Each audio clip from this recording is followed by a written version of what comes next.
गुरुदेव नाम किसका, प्रभु का पावन नाम, प्रभु का पावन नाम। जय गुरुदेव।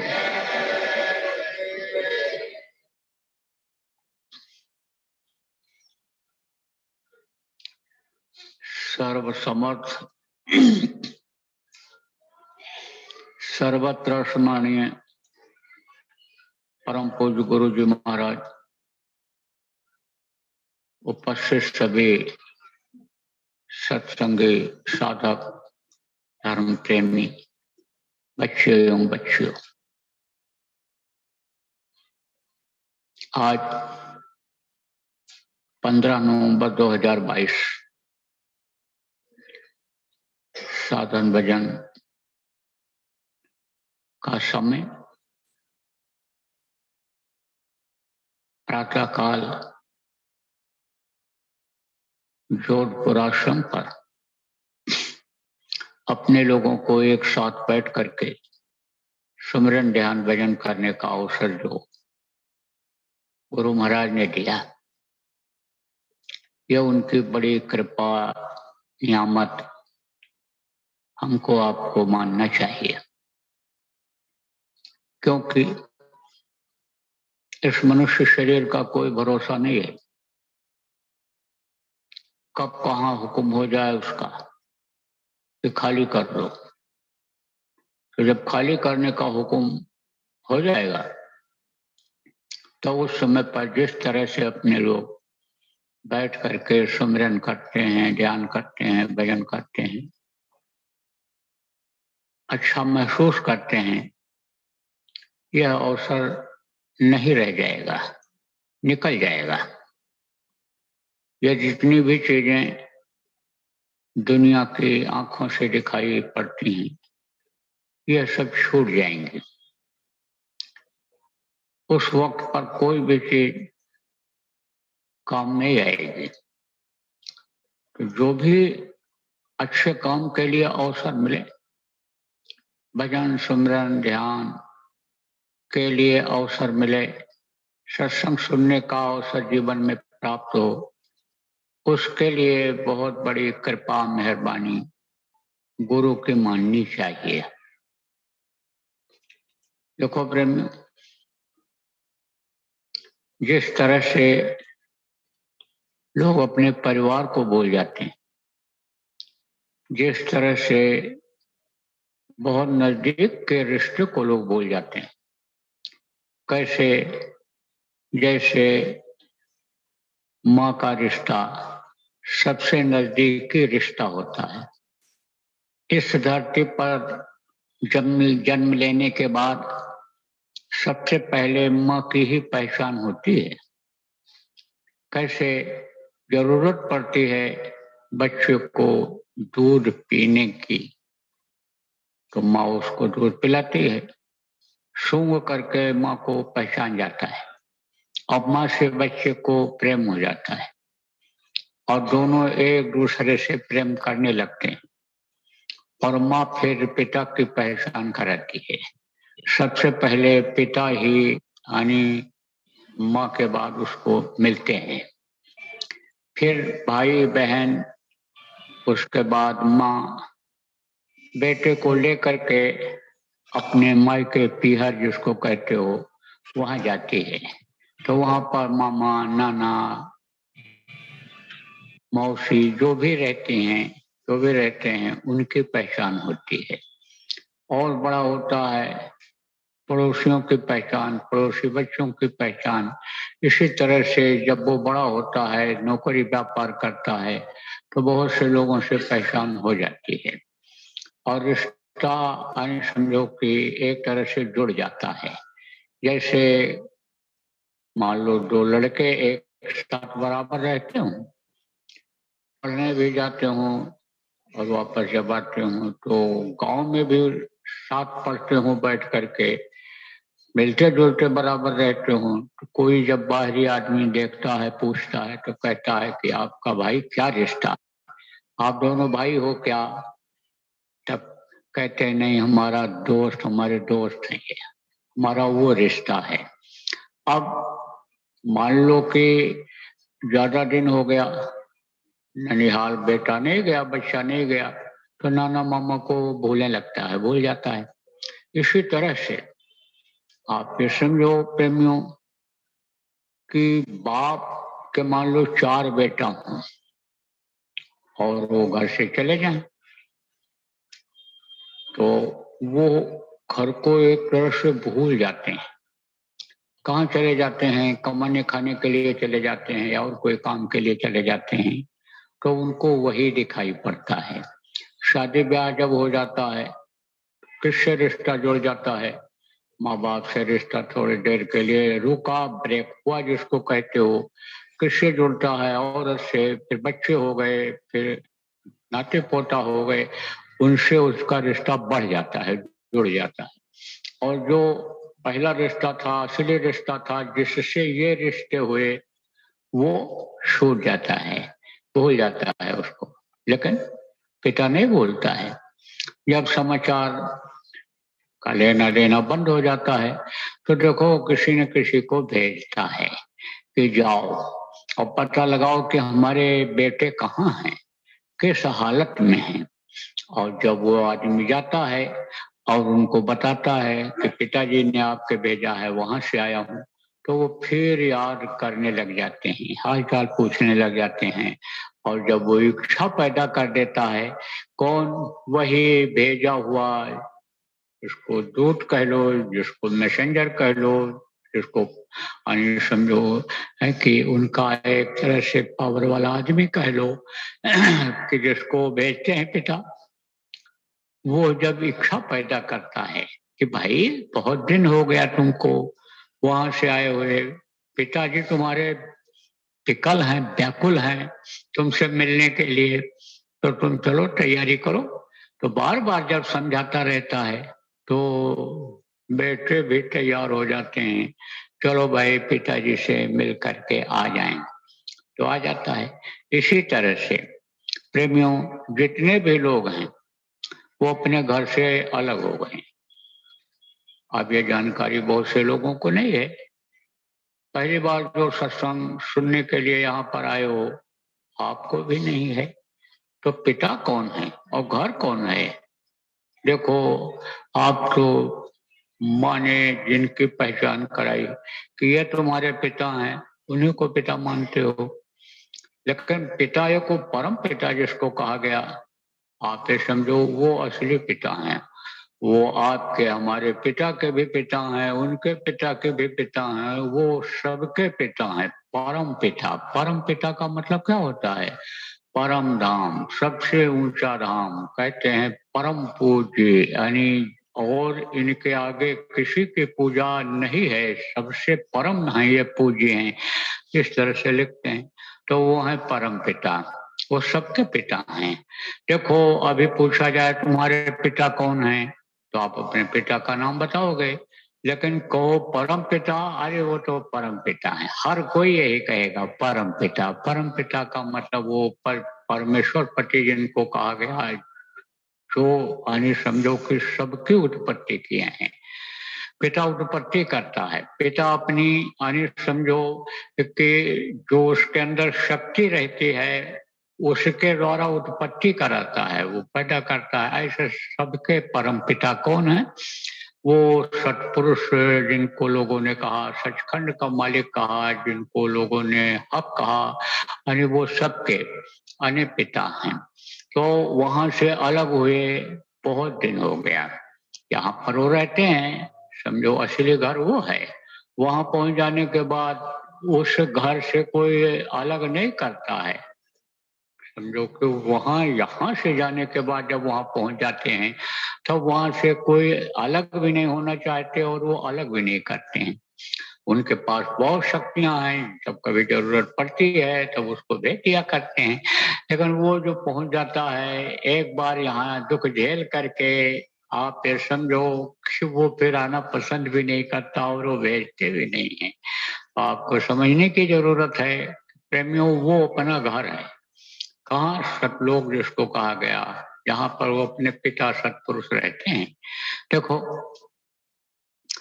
आपको हमको पिछले जन्म का याद नहीं है, लेकिन इस जन्म में कुछ लोगों को तो याद है।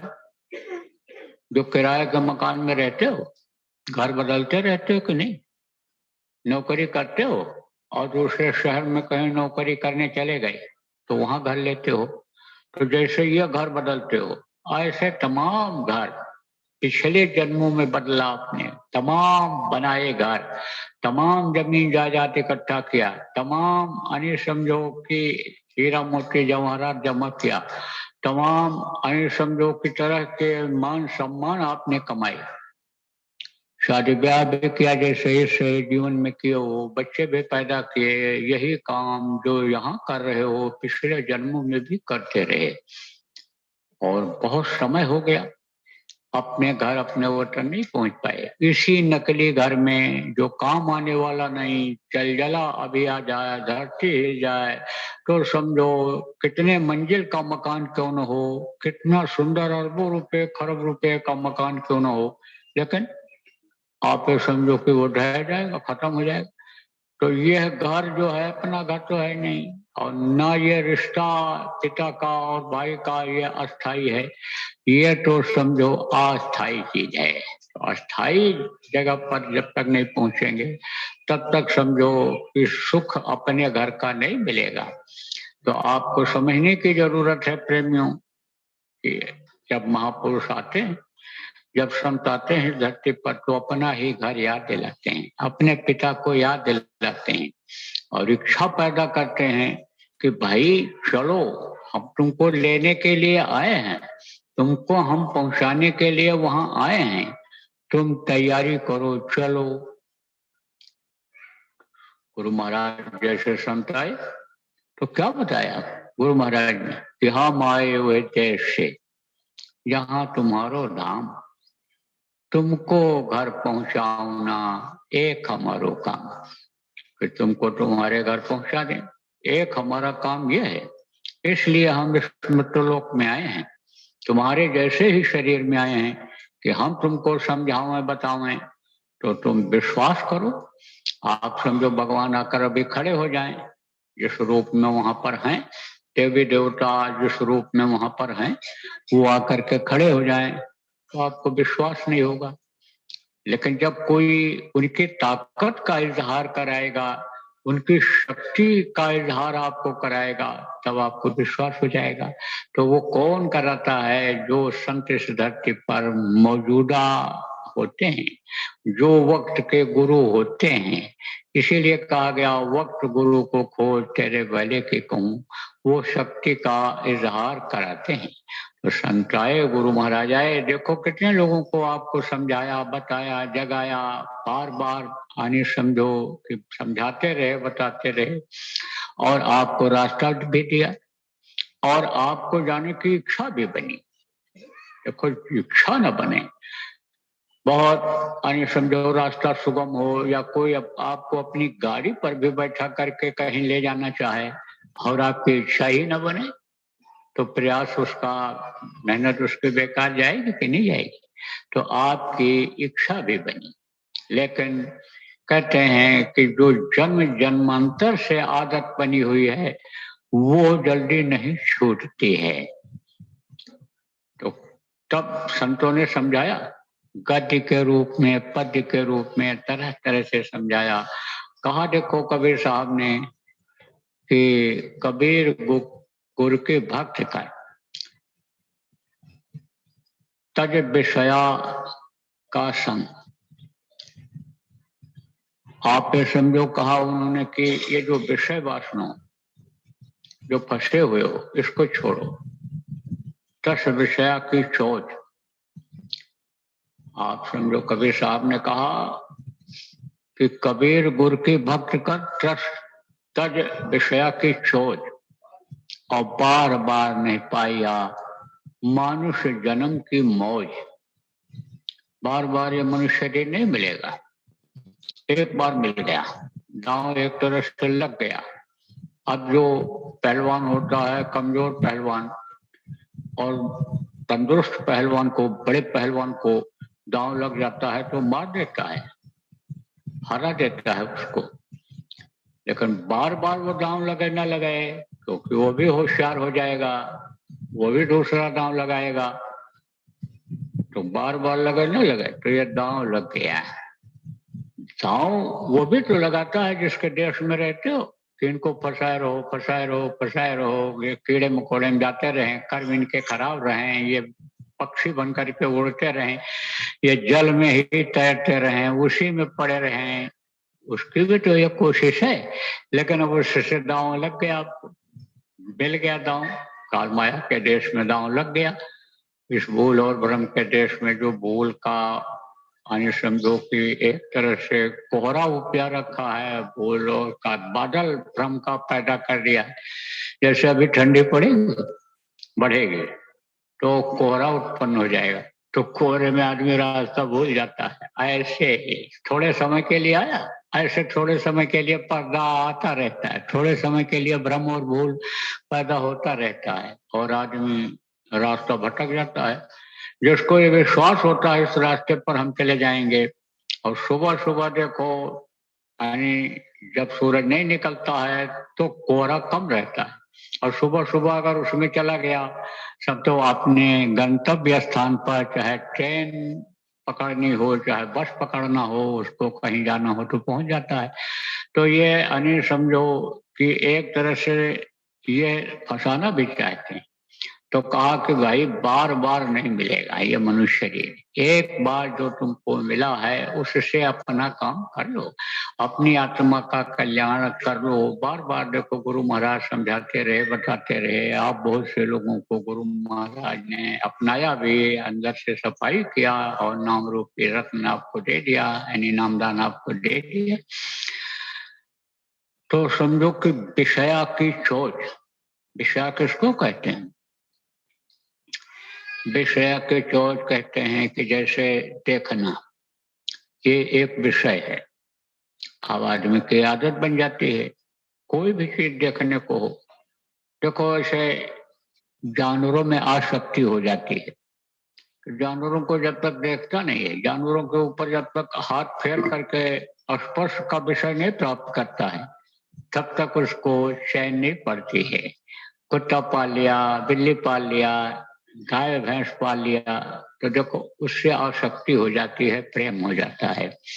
आप समझो कि देखने का विषय आदमी हो औरत हो, किसी को देखना हो, पहाड़ हो, बगीचा हो, फुलवाड़ी हो, जिससे भी आसक्ति हो जाए। आसक्ति किससे होती है? देखने से आसक्ति होती है, यानी एक दूसरे को देखते हैं तो एक दूसरे को देखने की आदत बन जाती है, मन उधर लग जाता है, यानी उन्हीं लोगों से, उन्हीं से प्रेम हो जाता है। बहुत से लोग प्रकृति के प्रेमी होते हैं, जहाँ बढ़िया हवा चलती है, जहाँ बढ़िया बगीचा होता है, फूल की खुशबू होती है, गार्डन होता है, जाते हैं देखो, बैठे रहते हैं, देखते रहते हैं, मन नहीं कहता है हटने को। तो देखने का विषय होता है, सुनने का होता है। कोई भी चीज की तरफ यानी मन लग गया सुनने के लिए, चाहे यानी प्रार्थना हो, चाहे सत्संग हो, चाहे आपके समझो कोई अच्छी बात हो, धर्म कर्म की बात हो, चाहे निंदा बुराई हो, चाहे और गाना बजाना हो जो होता है, चाहे फिल्मी गाना हो, उधर समझो कि एक तरह से आसक्ति हो जाती है, सुनने की आदत बन जाती है, तो वो वही सुनवाता है। जब पढ़ाई करते थे तब की बात है, एक लड़का हमारे साथ का खड़ा था, कहाँ? चुनाव में प्रचार करने के लिए जाते थे उसके साथ। तो गया, वहाँ हॉस्टल में लड़के रहते थे, तो उस समय तो टेप रिकॉर्डर वगैरह बड़े आदमियों के पास होता था, लेकिन ये बड़े आदमियों के जो लड़के जो होते हैं वो इन चीजों को खोजते रहते हैं कि कोई नई चीज आवे तो हमारे पास आ जाए, उससे हमारा सम्मान बढ़ेगा, इज्जत बढ़ेगा। आप समझो, हालांकि यही इज्जत की भी आसक्ति एक तरह से होती है। अब आसक्ति अगर उधर हो गई कि हमको प्रतिष्ठा ही बढ़ाना, तो बहुत से बच्चे देखो अपराध अपराधी जीवन में चले जाते हैं। वो उसी के लिए कि हमारे पास बढ़िया कार होना चाहिए, बढ़िया चीजें हमारे पास होना चाहिए, उसी के लिए वो और भी लूटपाट चोरी डकैती इसमें भी फंस जाते हैं। इसीलिए कहा जाता है जो गार्जियन हैं, जो माता पिता हैं, बच्चों का ध्यान रखो, देखते रहो और उनकी आवश्यकताओं की ही पूर्ति करो। आवश्यकता से ज्यादा कोई चीज के लिए जब उनका मन कहे तो उनको समझाओ, बताओ कि भाई इस समय तुम्हारा पढ़ने का समय है, तुम पढ़ाई कर लो, कमाई करने लगोगे तो आप ये समझो बहुत सारी चीजें आपको मिल जाएंगी, आसान हो जाएंगी। अभी तो तुम ज्यादा आगे मत बढ़ो, एक लक्ष्य, एक उद्देश्य बनाओ कि पढ़ाई करके अच्छे नंबर ले आओ। तो गए वहां तो हॉस्टल में टेप रिकॉर्डर बज रहा था गाना। तो आप जवान लोग कौन सा गाना सुनना चाहेंगे? इसको तो आप लोग जानते हो, ज्यादातर फिल्मी गाना, ठुमरी और क्या क्या, ये हम तो जानते भी नहीं नाम। तो यही सब समझो कि सुन रहे थे। अब ये गया तो लोगों ने आवाज धीमा कर दिया और फिर इसने अपना कहा कि भाई हम खड़े हैं और हमको आप लोग सपोर्ट कीजिए, वोट दीजिए। बैठ गए, बैठाया लोगों ने, बातचीत होने लगी। तो समझो कि हम तो वो बातचीत करने लगा और हम वहीं पर थके हुए थे, ऐसे लेट गए बिस्तर। फिर जो है वो सुनते रहे तो बात थोड़ी देर में खत्म हो गई। खत्म हो गई जब तो हमने कहा चलो चला जाए, उठे, हम उठ पड़े, खड़े हो गए। तो कहा अरे बैठो बैठो, भी चलते हैं। तो बैठ गए। फिर उसके बाद अब कोई बात तो नहीं कर रहे हैं, अब वो बैठा है। फिर हमने कहा चलो अब क्यों बैठे हो, चलो तो हो गया, तो ये लोग सपोर्ट करेंगे आपको, भाई साहब आप लोग मदद करिएगा ही। तब कहता है कि देखो देखो बहुत बढ़िया गाना बज रहा है, बहुत बढ़िया है, इसको सुन ले तब चले। अब वो लेट गया। जब वो लेट गया तो हम कहें तो क्या कहें, अब हम भी वहीं बैठे रहे। जब गाना खत्म हो गया तब उठा। जब हमने पूछा रास्ते में, कहा भाई तुम गाना वाना में आप इस समय बोली हमारी आदत, बोला हमारी आदत बन गई है, हम रात को बगैर गाना सुने सोते नहीं, बगैर सुने हमको नींद नहीं आती, हम रोज सुनते हैं।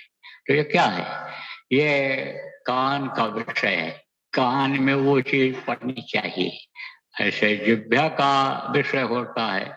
आप समझो जिस तरफ आसक्ति जिस चीज से हो गई, रसगुल्ला मिले तो मिले ही मिले, खीर मिले तो मिले ही मिले, पकौड़ा मिले तो पकौड़ा, डॉक्टर भी मना कर रखे हैं तो भी पकौड़ा खाना है। एक औरत ने मेरे से ही कहा कि हम नहीं बनाते हैं तो ये खुद जा करके पकौड़ा बनाने लगते हैं, दवा भी खाते हैं, डॉक्टर ने मना भी कर रखा है लेकिन तो भी बना लेते हैं। मैं कुछ कहता हूँ तो हमको डांटते पटकाते हैं, तो आप इनको समझाओ।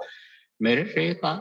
तो आपको समझने की जरूरत है, जिससे आसक्ति जिसकी हो जाती है, जिधर का विषय इसको मिल गया, स्पर्श का विषय, शरीर के अन्य समझो अंगों का जिसका भी यानी उधर इस मन की आसक्ति हो जाती है। तो समझो कि जैसे दुनिया में आसक्ति हो जाती है, ऐसे प्रभु के प्रति अगर आसक्ति बनाई जाए है तो प्रभु की अभिदया हो जाए। देखो कहते हैं कि जा पर जाकर सत्य सने हो, ताहि मिलन में कुछ संदेह हो। दुनिया की चीजों की इच्छा रख करके और जो भी देवी देवता भगवान को आदमी पूजता है, माँ है, उनसे प्रार्थना करता है और वो चीजें उसको मिलती हैं, तो प्रभु का नहीं मिलेगा, प्रभु भी मिल जाएगा। और प्रभु मिल जाएगा तो प्रभु की बनाई हुई सारी चीजें उसके वश में होंगी। जैसे कोई राजा हो, राजा वश में हो जाए, राजा से दोस्ती हो जाए, रिश्ता उससे लग जाए, एक दूसरे के प्रति आसक्ति हो जाए, तो समझो कि फिर कोई चीज की कमी रहेगी, फिर तो वो इच्छा की पूर्ति करेगा ही करेगा। देखो बाप को बच्चे शक्ति हो जाती है, आप समझो बच्चे प्रेम हो जाता है तो जैसे बरसात आने को होता है, छाता पहले से ला करके रख देता है, बरसाती कपड़ा जो पहनते हैं उसको पहले से ला कर रख देता है। ठंडी शुरू नहीं हुई कि गर्म कपड़ा बच्चे के लिए बगैर मांगे बगैर कहे ला करके दे देता है, कहता है ठंडी शुरू होगी तब इसको पहनना। ऐसे प्रेम में कोई चीज की कमी नहीं रह जाएगी। आप समझो कि गुरु भक्ति इसीलिए बताया गया कि गुरु इसमें मदद करेंगे। किसमें मदद करेंगे? यानी समझो कि इन चीजों के पाने में और समझो आसक्ति लाने में किसके प्रति? प्रभु के प्रति। जो प्रभु के तद्रूप होकर के इस धरती पर संत के रूप में आते रहे, वो मदद किया करते हैं। इसीलिए कबीर साहब ने कहा कि कबीर गुरु के भक्ति कर, तज विषया रस चौज, यानी गुरु की भक्ति करो। भक्ति का मतलब क्या होता है? गुरु के आदेश का जो गुरु कहें उसका पालन करना, यानी गुरु है। और भक्ति दिखावे की नहीं होती है, भक्ति अंदर से होती है। आप समझो कि वो प्रकट होती है, भक्ति प्रकट होती है। कैसे प्रकट होती है? आपको ये भी बता रहे हैं कि भक्ति ऐसी कीजिए जान सके न कोई, और जैसे मेहंदी पात में लाली रही डूब कोय। अब इसका अर्थ आपको बता दें। मेहंदी बच्चों लगाती हो, बहुत से पुरुष लोग भी लगाते हैं। तो आप ये समझो कि ये जो मेहंदी होती है उसके पेड़ को देखो, तो पेड़ को देख करके लाली का पता नहीं चलता है कि इसमें इतनी लाली होगी कि एक बार लगा दोगे तो 1 हफ्ते 10 दिन नहीं जाएगी। पत्ते को देखो तो नहीं पता चलता है, पत्ता हरा रहता है, लाल का उसमें कोई अंश भी दिखाई नहीं पड़ता है। लेकिन जब उसको पीसते हैं तब लाली निकलती है। जब बटते हैं पत्ते को मेहंदी के, तब लाली का पता चलता है। और जब लगा देते हैं ऐसे कम पता चलता है, लेकिन जब लगा देते हैं तब लाली का पता चलता है। और जब कई दिन उसको होने लगता है तो वो और पता चल जाता है कि इसमें बहुत ज्यादा लाली है कि ये खत्म नहीं रही, वो धोने पर भी नहीं खत्म हो रही है। तो समझो इस तरह से भक्ति होनी चाहिए। भक्ति दिखावे की नहीं होनी चाहिए। देखो प्रेम, धन दौलत रुपया पैसा हीरा मोती लोग कहाँ रखते हैं? छिपा के रखते हैं। क्यों छिपा के रखते हैं? कोई ले जाएगा, देख लेगा तो ले जाएगा, मार के ले जाए, छीन के ले जाए, नहीं तो मांग के भी लोग ले जाते हैं। समझो जब ये मालूम हो जाता है इनके पास है तो रिश्तेदार ही आ गए, दोस्त ही आ गए और ले गए। तो जब ले गए तो कहकर भी जाते हैं, ले जाते हैं। और जो ईमानदार होते हैं, जरूरत पड़ती है ले जाते हैं तो दे भी जाते हैं। लेकिन वो चीज आपकी जरूरत पर काम तो नहीं आती है। अभी लड़का बीमार हो जाए और आपके पास पैसा है तो आप इलाज करा लोगे। इमरजेंसी जिसको कहते हैं, कोई आकस्मिक घटना घट गई जहां रुपए पैसे की जरूरत है तो आप उसको खर्च कर लोगे। इसीलिए लोग उसको छुपा के रखते हैं। भोजन भी एकांत में खाते हैं कि लोगों की नजर न पड़े, रुपया पैसा पर लोगों की नजर न पड़े। नजर पड़ती है तो आदमी को उससे लालच पैदा होता है। नजर ही न पड़ेगी तो लालच नहीं पैदा होगा। लालच में आदमी उसको पाने की इच्छा करता है, कैसे भी मिल जाए वो चीज। तो समझो कि नजर पड़ती है तो उस नजर से बचाया जाता है। और भोजन खाने में लोगों की नजर को बचाया जाता है। तो आप समझो इससे दोनों से नुकसान का डर रहता है। नुकसान का डर क्या रहता है कि समझो कि भोजन जल्दी हजम नहीं होता है। आप समझो कि कुछ लोगों की नजरें खराब होती हैं। जैसे रुपया पैसा पर नजर पड़ गई तो नुकसान कब हो जाए, कब ले जाए, कब ठग ले, कब क्या कर ले, कोई बात नहीं है। ऐसे ही भोजन पर होता है। भक्ति ही छिपा करके ही कराया जाता है। तो भक्ति छुपा के कराना चाहिए, नहीं वो भी बच जाता है, उस पर भी नजर पड़ जाती है। कैसे? देखो बच्चे और बता दो कि जिसके अंदर पावर होती है, शक्ति होती है, उसके तरफ आसक्ति ज्यादा बढ़ती है, उससे लोग ज्यादा प्रेम करना पसंद करते हैं। लड़का की शादी करना हो, लड़के की शादी करना हो, और रिश्ते जब आते रहे तो उनमें आप देखते हो कि जिसके पास पैसा भी हो, वक्त जरूरत पर हमारे काम आ जाए, जो अच्छी जगह पर हो, अच्छी नौकरी में हो, अच्छे पोस्ट पर हो, उससे शादी ब्याह उसकी लड़की से किया जाए, उसके यहाँ अपनी लड़की दी जाए। तो इस तरह से यानी समझो कि उसके पास एक पावर ही तो होता है, बल ही तो होता है, धन का बल, पावर का मतलब बल, ताकत। धन के यानी समझो कि बल से आदमी की देखो जान भी लोग बचा लेते हैं, आप समझो इलाज करा करके जान भी बचा लेते हैं, तो पावर होती है। देखो पावर वाला कोई है तो फांसी पर से उतार लेता है, वो जान बचा देता है। कौन? जैसे राष्ट्रपति को भारत के अधिकार है कि वो फांसी की सजा माफ कर सकते हैं, तो वो पावर में है, तो पावर होता है, शक्ति होती है। ऐसे ही समझो कि धन की शक्ति, बल की शक्ति होती है, शरीर में ताकत होती है। तो ताकत होती है तो समझो कि उससे लोग दोस्ती करते हैं कि कोई अगर हमको सताएगा, मारेगा, तो ये बचाएंगे, इनसे दोस्ती किया जाए, इनसे रिश्ता किया जाए, ऐसे घर में ऐसा लड़का खोजा जाए कि जो हमारी लड़की को संभाल सके, रक्षा कर सके, तंदुरुस्त हो। ये सब चीजें देखो ऐसा होता है कि नहीं होता।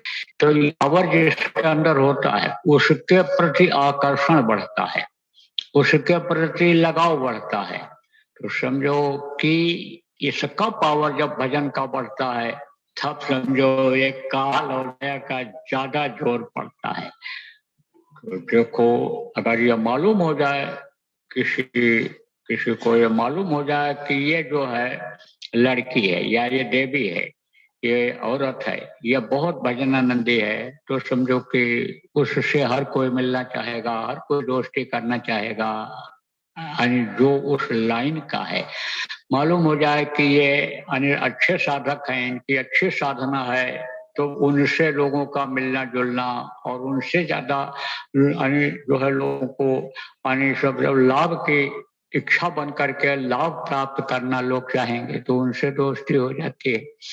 अब आप ये समझो कि इसमें हर तरह के लोग आते हैं, हर तरह के लोग मिलते जुलते हैं, तो कर्मों का जटिल विधान है। तो आँख से आँख भी मिलती है, शरीर स्पर्श होता है, और भी बहुत से मतलब ये है कि इस तरह के कर्मों के आने के जो बताए गए कि दृष्टि दृष्टि से कर्म आते हैं, छू करके कर्म आते हैं, उनके शरीर की कमाई खा लेने से कर्म आते हैं, तो कर्मों के चक्कर में पड़ जाता है जीव, चाहे स्त्री हो चाहे पुरुष हो। होशियार रहना चाहिए, छिपा के रखना चाहिए, जैसे दौलत को छिपाते हैं, ऐसे अंदर की दौलत है ये क्या अंदर की दौलत है? साधना, साधना में तरक्की या भक्ति।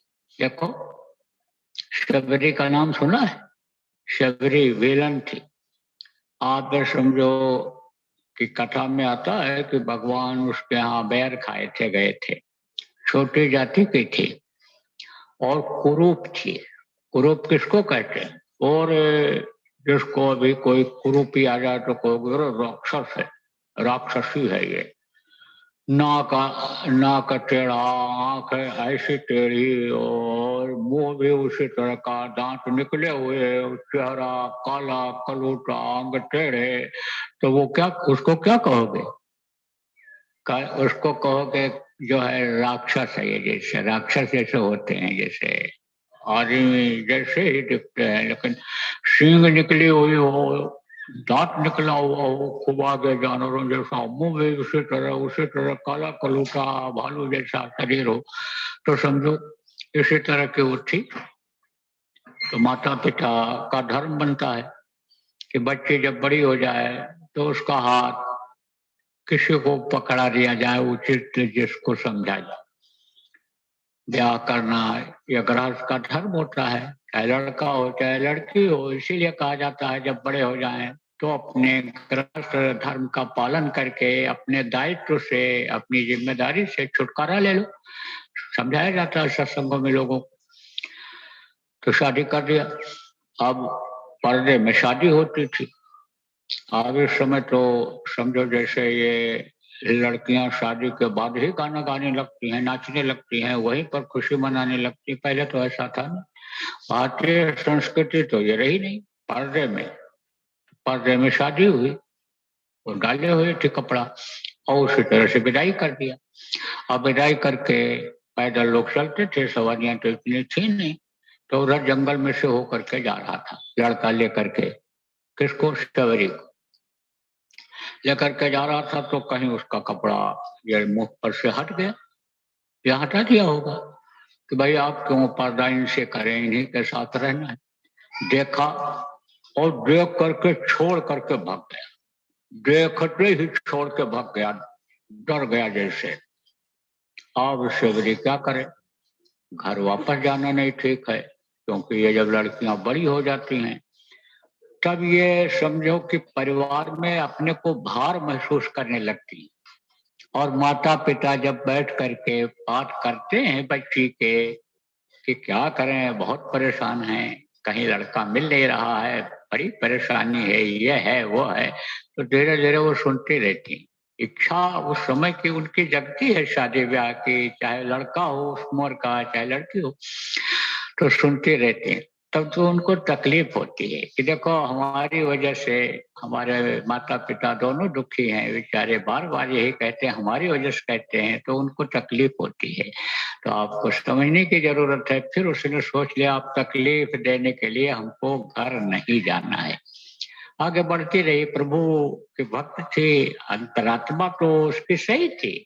तो अंतरात्मा तो को सही थी क्योंकि प्रभु की अंश सबके अंदर होती है। जो भी मनुष्य शरीर में होता है सबके अंदर प्रभु का अंश होता है। तो बड़ी प्रभु पर भरोसा किया, कहा कि कोई ना कोई रास्ता मिल जाएगा। तो देखा एक झोपड़ी बनी हुई, कुटिया, गई उधर। तो मतंग ऋषि उनका नाम था। उन्होंने देखा देखा तो समझो कि बैठ गई वहीं, पानी पिलाया उन्होंने, भूखी थी तो कुछ खिलाया भी, उनसे सब अपनी बात बताया। तब उन्होंने कहा बच्ची तू यहीं रह जा। वहीं उन्होंने रख दिया उसको। जब देखा कोई सहारा नहीं तो कहा यहीं रह जा, तो सेवा हुआ करती रहना। तो वहां झाड़ू वाड़ू लगाने का काम करती रही, छोटी सेवा करती रही। और भी लोग वहां थे और भी उनके अन्य जो लोग थे उनकी औरतें थी, उन्हीं में वो रहती थी। लेकिन उसको लोग पसंद न करें तो वो क्या करे, जो लोग रहे सबका दरवाजा साफ करके रात को उठ करके चली आवे। फिर एक दिन उसने देखा कि थोड़ी दूर पर यहाँ गंगा जी बह रही हैं। तो गंगा स्नान के लिए साधु और गांव के लोग जाते हैं वहां कुछ लोग।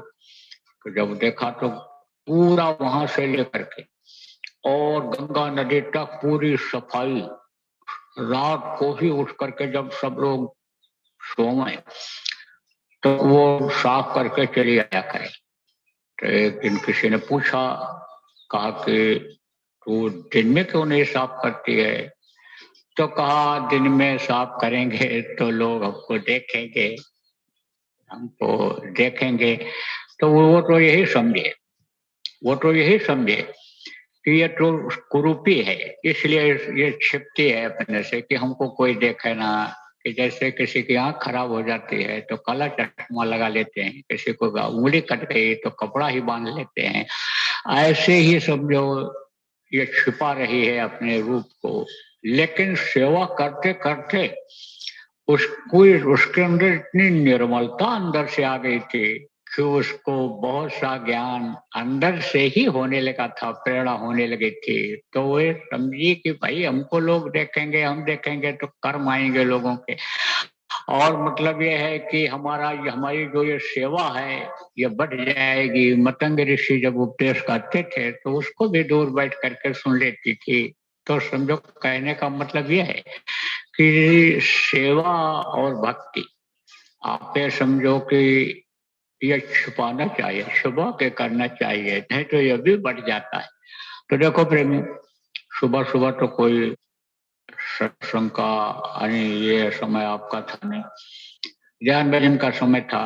ध्यान भजन के बारे में तो बराबर बताया जाता है कि यह समय निकला जा रहा है, यह समय जीवन का जो मिला है ये दोबारा फिर मिले नहीं। इसलिए एक अपने दैनिक क्रिया के साथ एक कामयाबी जोड़ लो, सुमिरन करने का, ध्यान करने का, भजन करने का। इसमें आप मन को लगा लो। मन जब लग जाता है कि सुमिरन नहीं करना है, कोई कारणवश नहीं कर पाए, तो रास्ते में ट्रेन में है, बस में है, तो वहां भी कर लेते हैं। नहीं मौका मिला, जहां पहुंचते हैं वहां करते करते हैं। ऐसे ही मन को इसमें लगाओ, सुमिरन ध्यान वचन में लगाओ। अब यह है कि समाज में रहते हो तो कर्म आ ही जाते हैं। कर्मों को काटने के लिए सेवा का भी नियम बनाओ, उसमें भी मन आप लगाओ। सेवा से भजन और सेवा से क्या होता है, निर्मलता आती है। भजन से निर्मलता आती है, अंदर की गंदगी इससे साफ होती है। बाहर साबुन पानी से शरीर की सफाई, कपड़े की सफाई, गाड़ी घोड़ा घर की सफाई आप करते हो, लेकिन अंतरात्मा की सफाई आप नहीं कर पाते हो। इससे अंतरात्मा की सफाई होती, निर्मलता आती है। और निर्मल मन जन सो मोह पावा, मोह कपट छल से जन भावा कहा गया। तो आप ये समझो कि निर्मल मन को वो पसंद करते हैं, और जब वो प्रभु पसंद कर लेते हैं निर्मल हृदय वाले को, तब ये जिसके देश में रहते हो वो भी बाधा दे डालते। तो कहा तन मन से साचा रहे और सदगुरु पकड़े बाह, काल कभी रोके नहीं, देव राह बताए, वो भी राह बता देता है। वो उसके सदगुरु के काम में बाधा नहीं डालता है, क्योंकि उसको सदगुरु की पहचान होती है। तो बोलो जय गुरुदेव। तो सत्संग कितने बजे होगा? 12 बजे।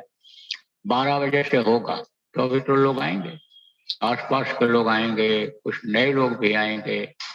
तो 12 बजे से सत्संग हो जाएगा। आप लोग अपना क्रिया करो, गोष्ठी मीटिंग करना हो करो, सत्संग के बातों को एक दूसरे को बताओ, एक दूसरे से पूछो। आप सुमिरन जो नहीं जानते हो, नहीं कर पाते हो, ध्यान भजन के बारे में आपको नहीं मालूम है, एकदम नए आदमी हो, तो पुराने लोगों से पूछो। ये आपके लिए अवसर है, आपके लिए मौका है। यहाँ तो कोई काम है नहीं, यहाँ तो प्रेमी अपना कुछ न कुछ आपके लिए तैयार कर रहे हैं। यहाँ तो वही जो कहा गया, बैठे भोजन दे मुरारी, ना हल चले न चले कुटारी वाला हिसाब किताब है। वहाँ तो सुबह उठ करके झाड़ू लगाओ, बर्तन धो, बनाओ, खाओ, खिलाओ, जानवर देखो, नौकरी काम पे जाओ। थोड़ी देर के लिए उस मालिक की कृपा हो गई, उससे आपको छुटकारा मिला हुआ है। तो ये अभी समय का उपयोग आप करो। कहते हैं ना, हमारे जानवर भूखे रह जाएंगे, नौकरी में हमको देर हो जाएगा, पैसा कट जाएगा, दुकान नहीं खोलेंगे, ग्राहक चले जाएंगे। वहां तो ये चिंता रहती है, और वो समय का उपयोग आप करते हो। कोई कितना भी देखो बढ़िया चीज खिलाने लग जाए, और अगर वहाँ ट्रेन छूटने का है तो कहता नहीं नहीं खाएंगे, ट्रेन छूट जाएगी। तो समय का उपयोग करते हो। तो यहाँ भी समय का उपयोग आपको करना चाहिए। समय को अच्छे काम के लिए जब आए हो तो अच्छे काम में आपको लगाना चाहिए। तो बोलो जय गुरुदेव, जय गुरुदेव,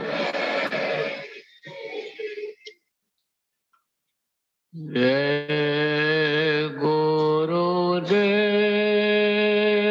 जय गुरुदेव, जय गुरुदेव, जय जय गुरुदेव।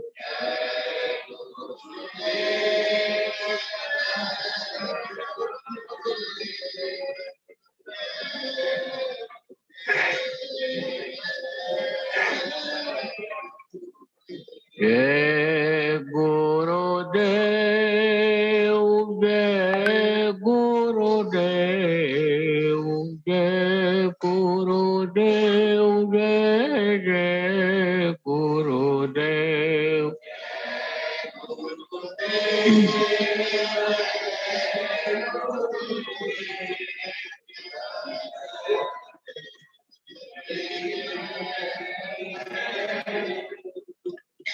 जय गुरुदेव, जय गुरुदेव, जय गुरुदेव, जय जय गुरुदेव।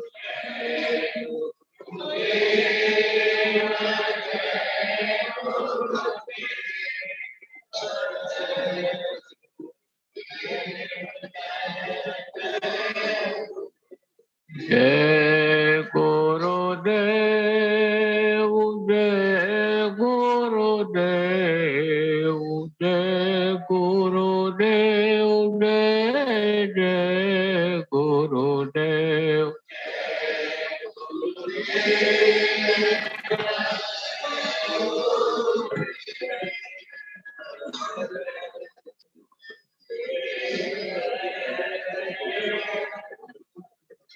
जय